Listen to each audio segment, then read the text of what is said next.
My name is Ariel. I'm a musician and a fashion designer. I'm going to be showing you how to make projects that you can use every day.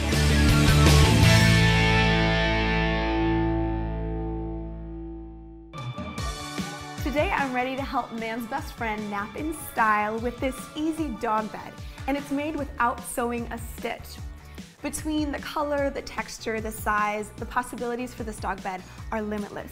You'll need a pair of scissors, a yardstick, a fabric pen, a piece of elastic, stuffing, pins, and 2 yards of fleece fabric.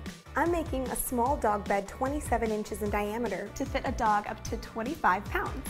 I'm just gonna use my yardstick here to measure out 36 inches by 36 inches for a perfect square.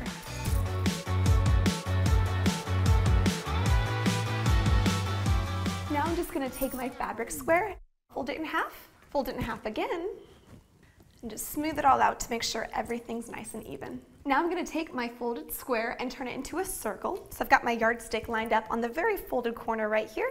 So I'm gonna take my fabric pen and just start marking this, going 18 inches all the way down, and then I'll cut it into a circle. Now I'm gonna repeat these steps with my second piece of fabric, and then I'm all ready to put my dog bed together. Now I'm gonna take my 2 fabric circles and unfold them, and then I'm gonna lay them on top of each other, pretty to pretty. I'm gonna make sure that they are lining up correctly, nice and flat, and I'm gonna make a smaller circle here using some pins. So I'm gonna go 4 inches from the edge and just start pinning. This will hold everything together, and that's how long I want my tabs to be that I'm gonna tie together. If you prefer, you could use your fabric pen and go all the way around 4 inches as well. I'm going to go all the way around with the circle until I've reached the end. Now it's time to cut the tabs. I'm going to go from the edge of the circle 4 inches in, just where I've already marked it with my pins, and I'm going to make the tabs 1 inch wide. I'll just get a feel here for 1 inch, and then after that I can probably just eyeball it.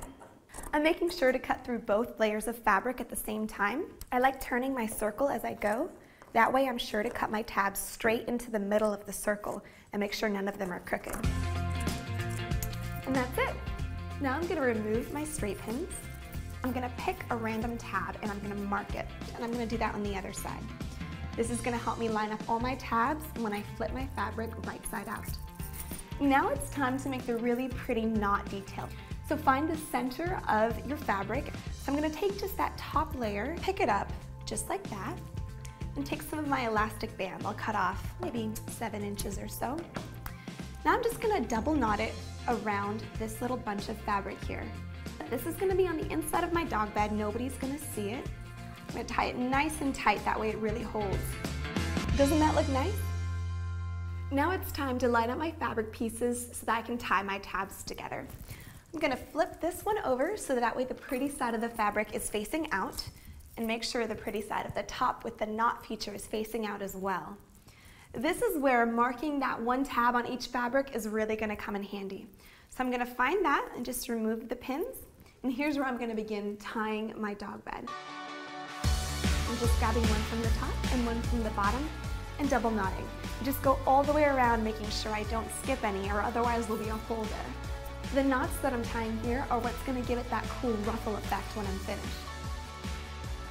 And I'm just going to stop right about here and leave about a 10-inch opening to stuff my dog bed. I'm going to use polyester batting that you can get at any fabric store, but you could also use old fabric scraps, old clothes, old sheets.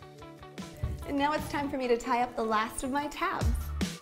Another thing that I love about this double knot method is that it's easy to untie a little section and take the stuffing out again if I need to wash it. And it's done! It's so soft, and I think it's ready to be tested.